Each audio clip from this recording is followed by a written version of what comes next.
I got to a point probably about 5 years ago, I started getting on big podcasts and people started asking me like, how are you doing this? And I'm like, I'm actually doing this on the side. Like the main thing I'm doing is I'm doing construction for Open Door, OfferPad, and Zillow as a contractor. And then on the side, I'm doing real estate. And people are like, you're on the side, you're doing 10 to 12 deals a month? How are you doing this? I'm like, I just am working my ass off. Like I'm just grinding all the time, 14, 16-hour days, every day. We are buying businesses from other people who don't know how to scale their business. So the fact that there's that many people, it is a really interesting statistic. 92% of businesses in the world, not just the United States, will never do $1 million a year in revenue or more. 92%. 9 out of every 10 businesses will get stuck under $1 million. That $1 million threshold has very little to do with the business, has very little to do with the market, has very little to do with the economy or anything else. It has everything to do with the personal development of the individual business owner. Control issues, analysis paralysis. Analysis paralysis is probably number one, like, oh my gosh, what happens if this happens? It's like, okay, well, you learn and you move on. Most people are not willing to take risk and they're afraid of risk. And so what they do, and this is what happens with the job, is that you mitigate your risk, or at least the feeling of your risk, by putting your eggs in somebody else's basket. And you're like, hey, this risk or this nervousness, the anxiety I'm feeling, I need you to carry this burden for me because I can't carry it myself.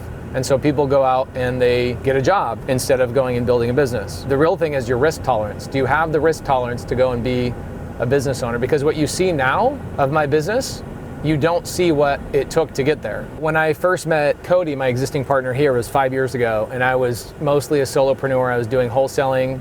I had 43 rentals, and I was also a contractor simultaneously. This is about 5.5 years ago. So I was running a big construction company by myself, and I was doing wholesaling and accumulating rentals with creative finance basically on the side. I'm always a on the side person. And so for me, like when people go, I quit my job, Kelly, you stress me out. It stresses me out to think about that, because I'm like, why would you quit your job? And people go, well, and this is just not my personality, it just shows that every personality can be successful. I look at my job as the way that I can take bigger risks in my after hours. And so I look at people that have a job and I'm like, well, why do you need to quit your job? And they go, well, because I need to focus on this other thing of mine, my passion. I'm like, why aren't you doing that in your after hours? And that might be a really aimed and like aggressive question for a lot of people to hear. But I tell people, don't quit your job until your side hustle pays more money than your main job. Yeah, just it makes don't. sense. It's smart. But what most people are not doing is they're not going home and building their hustle. They're going home and going, I'll do it tomorrow. I'll do it tomorrow. Making excuses. I've been victim of that too. I'm a victim of my own stuff, my own problems. And so I can speak to it. But I learned when you have a wife, kids, all these things, like I can't afford to quit a job. I gotta have bills paid, right? Yeah. So I would run my construction company in the daytime, and then I would do my real estate on the side. And I did really well. I got to a point probably about 5 years ago, I started getting on big podcasts and people started asking me like, how are you doing this? And I'm like, I'm actually doing this on the side. Like the main thing I'm doing is I'm doing construction for Open Door, OfferPad, and Zillow as a contractor. And then on the side, I'm doing real estate. And people are like, you're on the side, you're doing 10 to 12 deals a month? How are you doing this? I'm like, I just am working my ass off. Like I'm just grinding all the time, 14, 16-hour days, every day. Even today, I was up at 4 o'clock, answered all my emails, cleared everything out, communicated with my team, did all the things I needed to do, planned, started texting you guys when it was appropriate to text you, took a phone call at 6 o'clock that went on for like 45 minutes, picked Vina, one of my friends, up from the airport, came back, played with the girls for a little bit, signed for a deal in my kitchen this morning. Before you guys showed up, went back upstairs, hung out with the girls, and then you guys came down and had a meeting at 8 with A&E. Right? My day hasn't even started yet. So when people are like, I'm gonna quit my job to then go do my thing, I'm like, what? So I'm running my business, okay? And I get on a podcast. I get a text message from my now partner, Cody, who saw me on the podcast. I gave my phone number away. And he says, hey, I wanna meet with you. Everybody else that DM'd me from that day, I was like, no, I'm not meeting with you, I'm not wasting my time. But he sends me a different text. His text was, I have leads and I will give you all the profit from my leads if you would just meet with me. just meet with me, please just meet with me and I'll give you all the profit from the leads that we closed together. And I'm like, okay, cool. So 200 people text me, the only person I reply to is Cody. And 3 days later, I find myself meeting with him in our first office. You're looking for an office building probably. You're like, where's the office building? So him and I were texting back and forth. I was really busy, I always am really busy. And I go, hey, I'm passing through Val Vista and Southern right now. Where do you live? And he goes, I live on Val Vista and Southern, which is right here on this crossroads. He lived in those little apartments right here 5 years ago. Now he's buying a $3 million house this week. And so I go, hey, let's meet at McDonald's. And we literally sat right here in the first little table right here behind the handicap sign. We sat right there. And I told Cody, I said, pull out your laptop right now. Show me your leads. If you have leads, show them to me. You're full of shit. Show them to me. Sure enough, Cody had leads. And I was flying out the next day to Florida.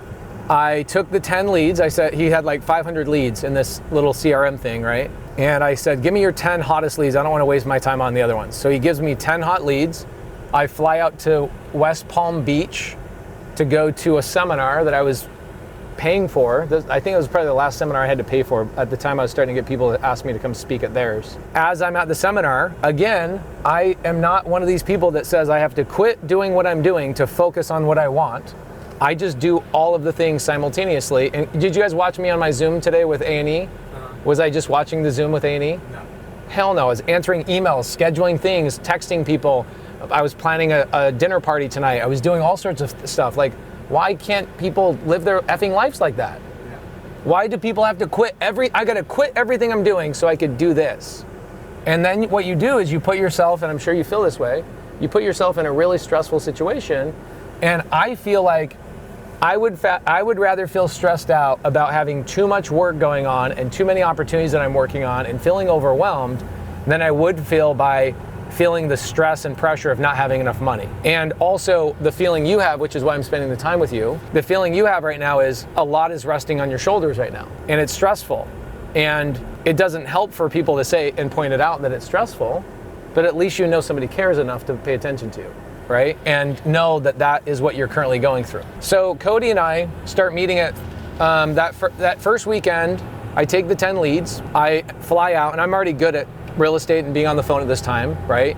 I've obviously gotten to a point where people ask me to come on podcasts and all that kind of stuff. I take his 10 leads, I fly out to a seminar. When the seminar is having lunch breaks and whatever, I'm jumping on the phone, right? Everybody else is looking at their phone and scrolling through Instagram. I'm going out and making phone calls and I'm doing the work. And so when people say, what does this take? I'm like, that's what it takes.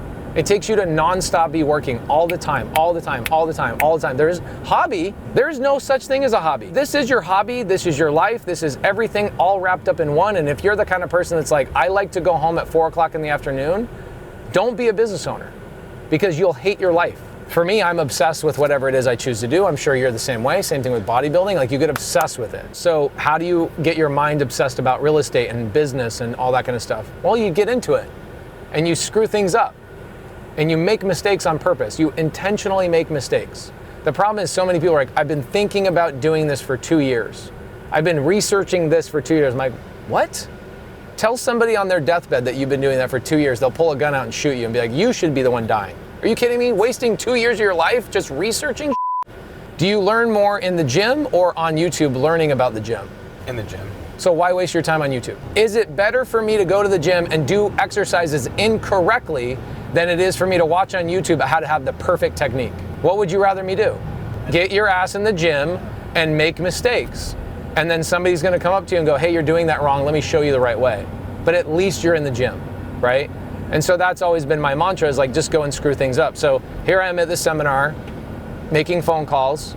I get our first deal within an hour. Her name is Desiree. I talk to her almost every month. Bought her house on Wolf Street for $110,000, and instead of her receiving the $110,000 for the house, she gave us the money after she sold the house, and we used it to invest in more property. So she's our private money lender still 5.5 years later. That's the other thing, is like, people are not very creative. They're thinking, I'm doing a deal. If I was at net worth, I would, in 5 days, I would own that whole entire company. Because what happens is most people are going in there and going, okay, my job is to do dispo. I'm gonna get the deal that somebody else got, and I'm just gonna sell it to the person.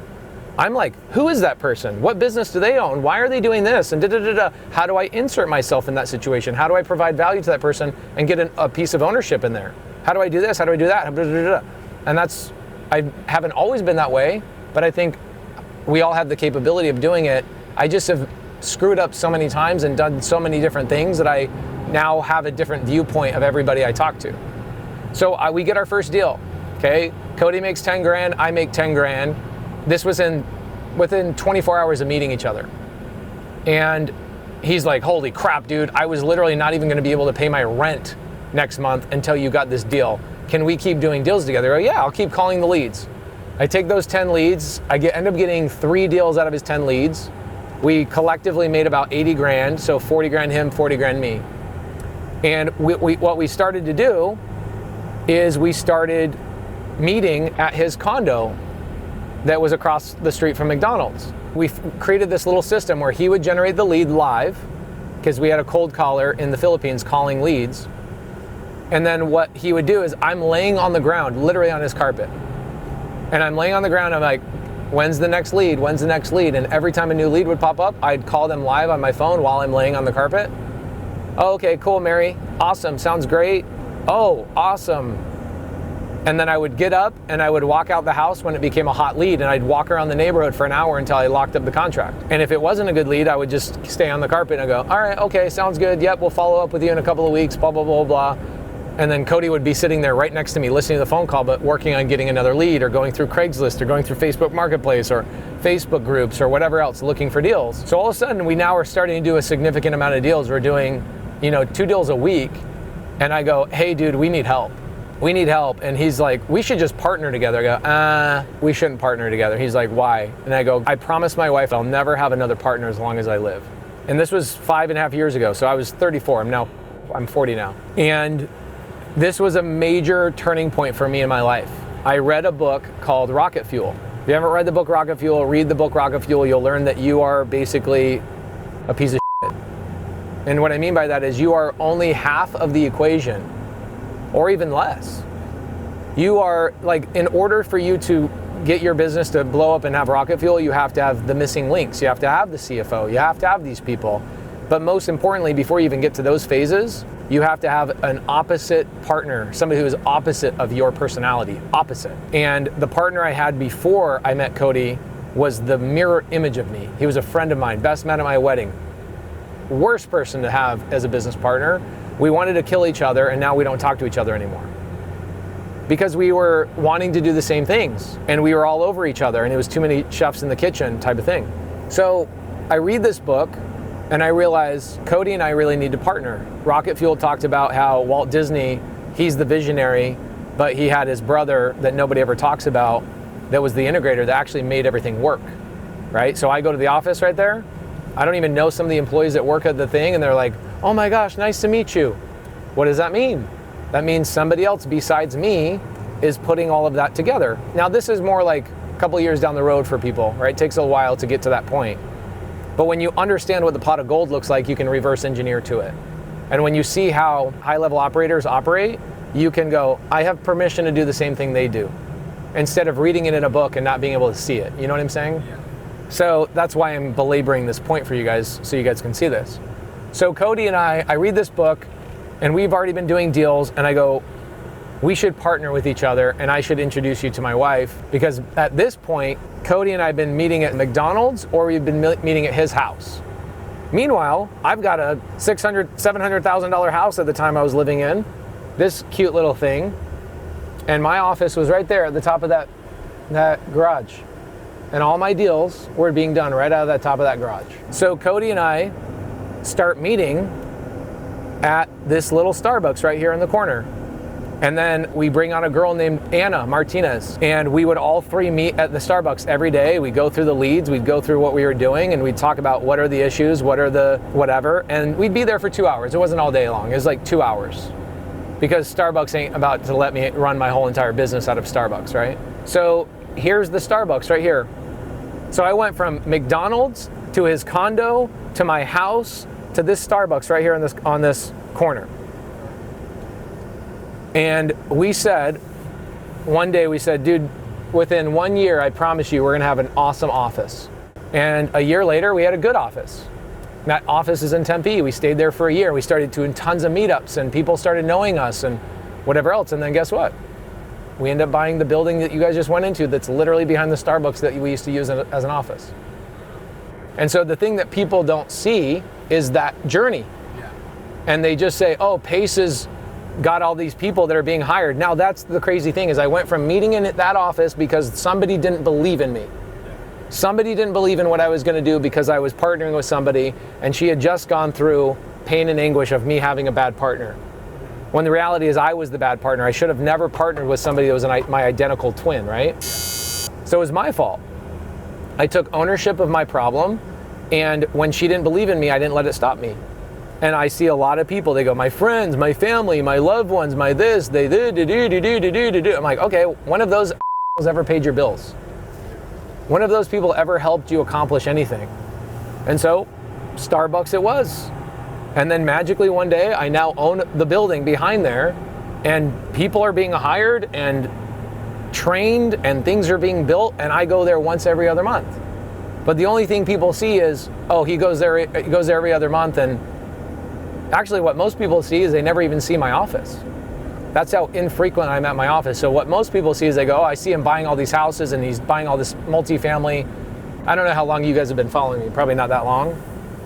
But even for the last 3 years, I never go to the office. And so people are, when they see me in my office, they go, whoa, what? You have an office? I'm like, yeah, like what?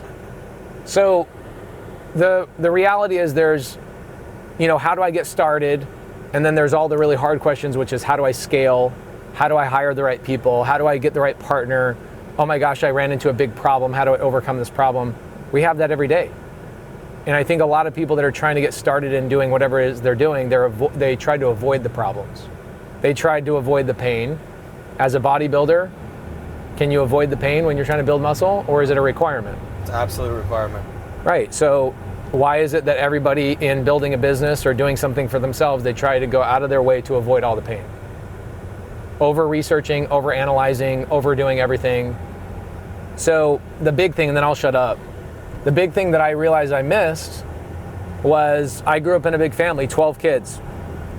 And when I got into business, I felt like business was very cutthroat. People were always taking advantage of you. You always had to wait or watch your back. And so what I did is I said, all right, I'm gonna go find a community of people that are like-minded people. Where do you go? Where can I go to get help? Where can I go that I can trust somebody's gonna help me out?